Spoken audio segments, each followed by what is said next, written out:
Hello, and thank you for joining us again on this week's episode of Fireline. If you've been with us before, over the last few weeks, you'll know we've been talking with a metal sculptor and welder by the name of Kevin Caron out of Phoenix, Arizona, whose sculptures are prolific throughout the United States and even over in Europe. But more than that, he's an educator, someone who has volunteered his time to help people like me, certainly, understand welding before we make that big $500,000, $2,000, $3,000 jump into our first machine. And Kevin is back with us today to talk a little bit more about perhaps the beginnings of welding, explain things that I certainly didn't understand at the beginning, and I quite frankly wish I had. So Kevin, thank you again for joining us. It's great to be here. So one of the first things I want to talk about is this idea of tapped machines versus continuous machines. I know when I was first looking for mine, there were, as always, two camps. Half of the people were saying that obviously that were trying to sell me machines. Don't worry about it. Get the tapped machine. It makes it much easier for a beginner to, actually they didn't even say beginner, they said welder, to just dial in the volts that you need, and then you can adjust the wire speed accordingly. We're talking obviously about a MIG gun. I happen to have a 180 HD from Lincoln. Then there's the other camp that said, you know what, professional use continuous, and it's important to be able to dial in a specific amount of voltage that's going into your weld. I have my own thoughts on it after having been welding now for almost a year, but I'd like to hear what you have to say. So I guess the question is tapped or continuous? I would say you should look for a continuous machine.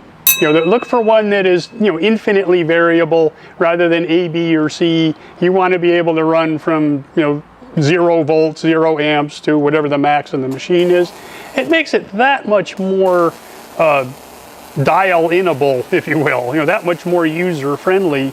So you can adjust it not only for the metal that you're working on, the project that you're working on, the position that you're working in, whether you're horizontal or vertical or overhead. You'll actually change your settings a little bit depending on what you're doing there. So if you've only got A, B, or C, it's going to say, well, it's a 100 amp machine, so A is only good from 25 amps to 50, and the machine will kind of make up its mind there by itself. And it's not very precise. And when you're welding, it needs to be a little more precise than that, in my opinion. I tell you, I have to agree with you after spending the time I have with my 180, my Lincoln. Longevity was nice enough to send over a machine because we needed something to work with while we were talking with people like you about welding, and it has the digital dials on it and obviously continuous control, and what a world of difference. Right, absolutely. It becomes much. You'll quickly find out how much more usable it is. You'll be able to reach over and just give it a little nudge one way or the other, and you'll see all of a sudden I'm welding a lot better rather than one click or another where one side you're too cold, the other side you're blowing holes. So yeah, definitely get a continuous machine. We also touched on a little bit last week the idea of duty cycle. Something, again, I wish I would have known a whole lot more about than I did when I was first buying the machine.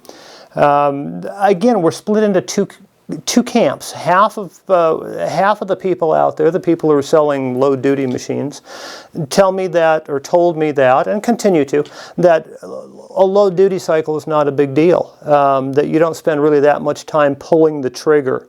Especially if you take the time to put things together right.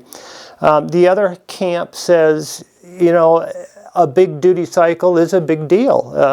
It gives you more power, lasts longer, and it's just a better all-around machine. I know what I prefer now with all my months of experience still being a beginner.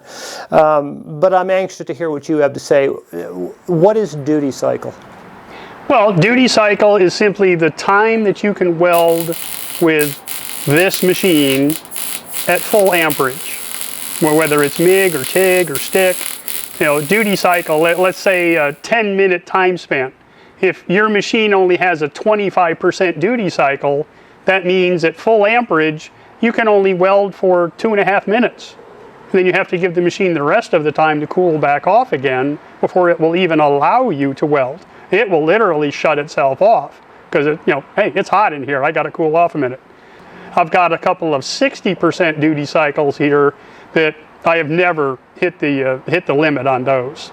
So, are you doing small work, where you're going to make tiny little 1-inch welds and that's all you're going to do?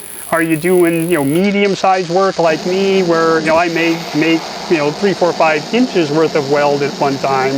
Or are you building like tanks for a gas hauler or something, where you're welding for hours at a time? The professionals, they're looking for 100%. But the cost that's involved with getting that duty cycle on a machine, the price just goes up exponentially because of the better equipment inside the machine, the better windings, the more robust components inside there. All that helps boost the duty cycle, but it also boosts the price at the same time. Okay, you just mentioned components, specifically windings, and again, something else I didn't know until I was well into welding. The difference between copper and aluminum. And I hate to say it, but again, we go back to two camps on this. One camp says, hey, you know what? The world is turning to aluminum wiring because copper's too expensive, and they're cutting their costs down, and it's, quote, just as good, unquote, which makes me worry anyway when anybody says that, just as good as. The other camp is the one who says, you know what, copper is the way to go. There's no beating copper, and if you don't want to skimp, the professionals all use copper. And our machines are all copper windings, and that's why they're so expensive.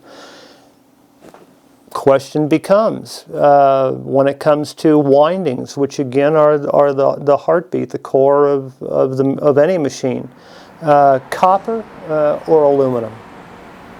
Well, I think there's a reason that 99% of the wiring in this country is done with copper. It conducts electricity, I think, a little better. It definitely sheds the heat a little better than the aluminum does, and it's just more durable. It does drive up the cost a little bit, but for my personal preference, they would be copper. You mentioned the ability to shed heat easily, and I would imagine that contributes also to the duty cycle we were talking about before, the ability to recover. Certainly heavier. I couldn't help but notice that my machine, coming from a big box store, is listed at about 60 pounds, right around there. And the ones that come from our local welding supply, the C machines, are rated or are identified with 90 pounds or weighing 90 pounds. So that has to go somewhere, and I imagine it's in the copper windings, it's in the aluminum parts and metal parts rather than plastic parts. It's in the frame. That difference in weight has to go somewhere. So I know this is a touchy subject, but I got to ask it anyway because everybody else does. I'm going to the local big box store. They give me a better price than anybody else does. I can use my 0% credit card. Any one of a number of reasons. I know which way now I would go, or I'm going to go with my next machine, but I kind of like to hear it from you. Big box store versus your local welding supply. Boy, you're opening a big door here. I know, but you've never been one to shy away from difficult situations before. You always speak what's on your mind. Yeah, really.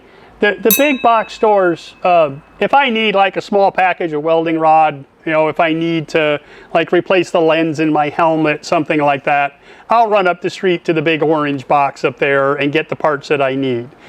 they normally have what I'm looking for, as long as they're pretty common supplies. But when it comes to needing more filler rod for my TIG welder, or needing more tungsten, or needing, you know, spools of wire for my MIG welder, I go to the local welding supply, because they're going to have the specific type of wire or type of tungsten that I'm looking for that the big box stores don't even carry. Now, as far as the machines that they offer, the big box versus the local welding supply. Your local welding supply, they're going to be carrying the top-notch machines. They're going to be carrying the best of the runs, you know, and the price is going to be accordingly. Well, that wasn't too painful. Kind of what I thought you'd say, and certainly mine is going to be the welding supply. Not to mention the fact that if I need someplace to go that really can help me out, they're a lot more apt to do it than the big box store, who happens to have the guy who used to be in plumbing now working over in welders. But again, that's a whole nother story. Kevin, I want to thank you again very much for taking the time again to sit down with us and talk a little bit. I know I wish I would have had the ability to speak to you and others before I jumped in with both feet to welding. But I'm glad we've got you now. To the rest of you, I hope you join us next week. We're going to be finishing up with Kevin. We're going to be talking about safety. We're going to be talking about helmets, eye safety, eye protection certainly. And we're going to give you a chance to see some of Kevin's sculptures and learn how you can get a hold of him. He's got a number of videos out there on the internet that really are just great. And then after that, I believe we're off to Australia to talk about plasma devices and cutting tables, CNC machines. We're going to be talking with Hypertherm. We're going to be talking with Plasma Cam. Just a whole bunch of really good stuff that's going to be coming up. So I hope you join us then. Anyway, with that, thank you very much, and we hope to see you back here next week.